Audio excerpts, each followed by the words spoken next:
I need a sip of lemonade for this one. Sugar-free lemonade.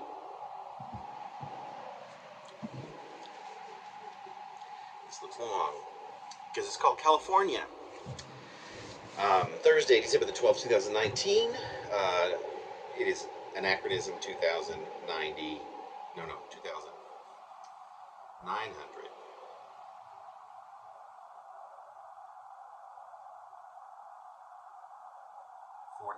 2,941. I'll get it eventually. That's, by the way, MMCMXLI. California. Let's start with some Jack Spicer as an epigraph. What are you thinking now? I am thinking that a poem could go on forever. Yeah, a long one. Like life doesn't. Only it does. He positions himself at the corner of his bed. The one corner where the mattress sinks into the drastically devastated box springs.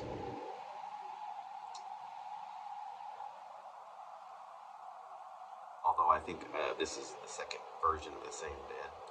A day does not pass without me thinking at least one time about my apartment's previous tenants, those formerly most familiar with this room, of its history, its detailed structure, the tales that lie within the slightly enlarged coffin-like shaped space of this one-room home where many a dull story and perhaps a handful or two of more colorful stories persists.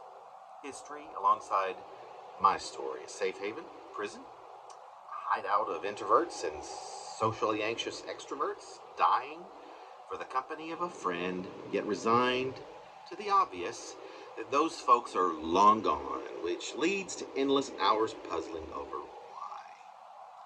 Wanting to believe that suddenly, any moment now, they'll be back, maybe all at once, as if arriving at one of the many parties you used to throw just to prove that they did exist, but then understanding that now is now, and that then was then, and so you get over it, you get better, you begin to really get it.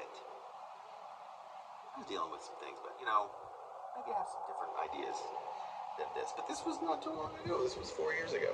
Puzzlement, understanding, getting better. Definitely not understanding. Getting better. Understanding better. Not a eureka moment for certain. Definitely not understanding, etc.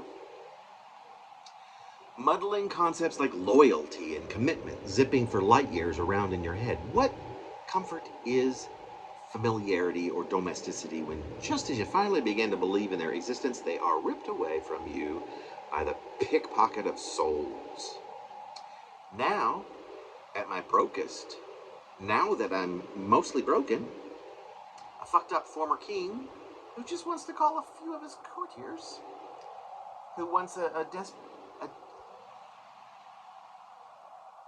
desperate word with the jester, wants to see and know that his family, the inhabitants of his castle, his prison, are smiling with recognition and outreached hands for that electrically intimate touch of the handshake, where one's hand meets with the zinging grip of another's in a union that isn't yours and will never be. And the same goes for the dream of being tugged into a double kiss, one upon each blushing cheek, or worse, the night of the firecrackers kiss that seem giddily eternal as they fall with sloppy clarity upon the lips and burn with the intimacy of a child suckling.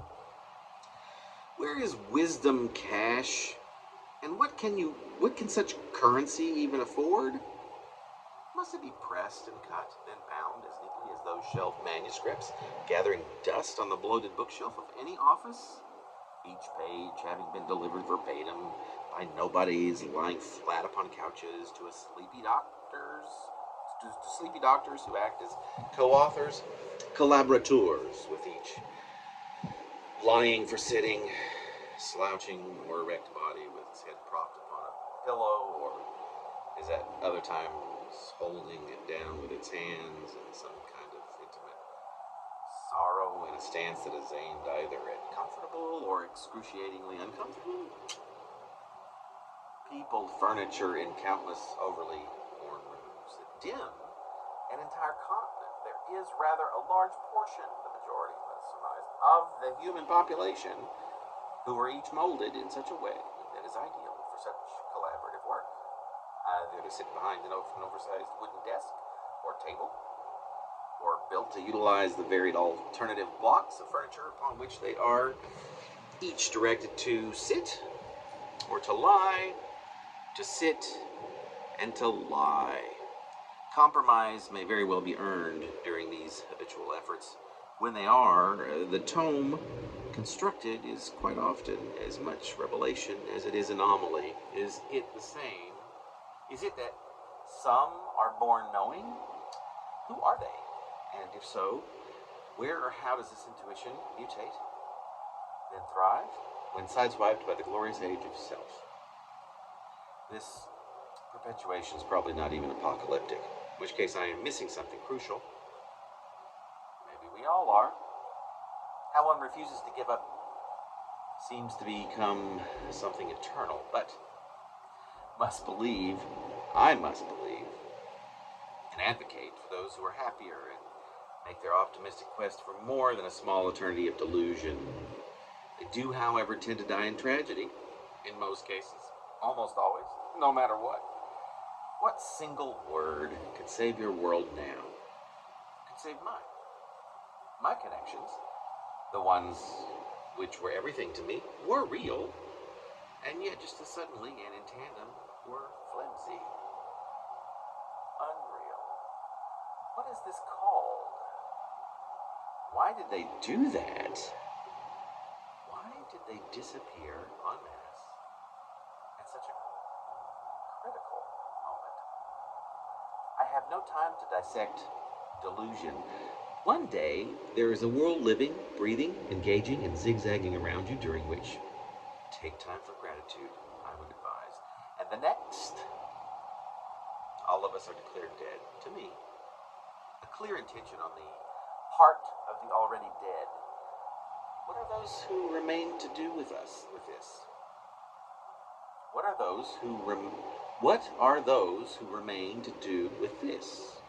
The rumor persists that they're all very much alive, thank you, and they do not understand or care what a few words uttered or a horror acted out, as if the world is just an opera might do for anyone. For me, it's not exactly the butterfly effect when the eradication of the half-life or so of fully lived engagement blows up right before one's eyes. Am I just as guilty? Is a cry for help the same thing as the act of pulling slightly away? To fall to see a single one of these friends, I see no other word for it, friends, materialize, to watch as each loved one disappears synchronously at the front edge of the most excruciating period of one's existence. A period like existence that can last a day, a year, a decade, etc. of one's life.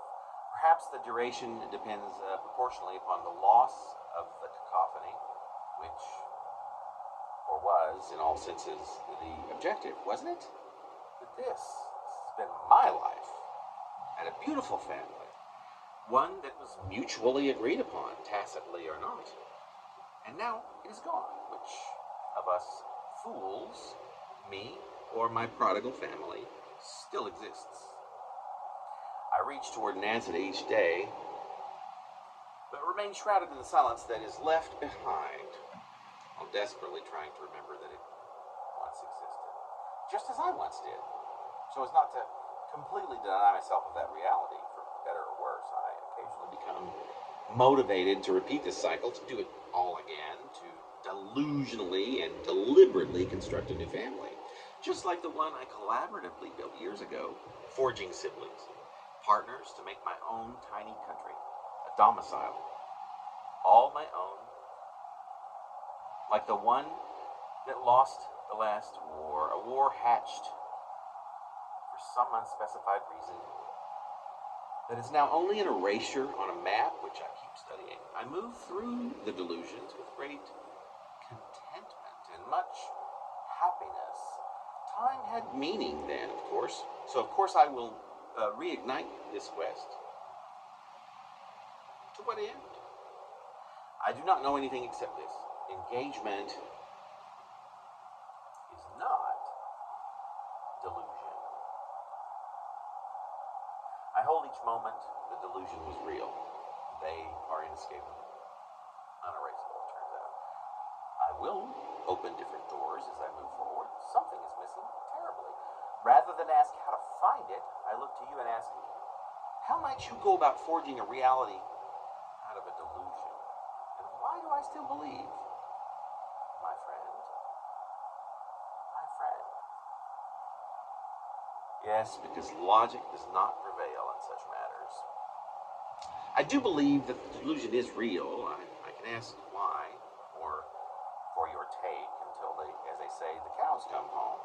Until I'm blue in the face, both inside and out. And so I do. Who would know better than you? Who would know better than you? And so I persist, I exist, if, but only so that I might as well make it my own, this blessed delusion. Leaves a little to be desired there, but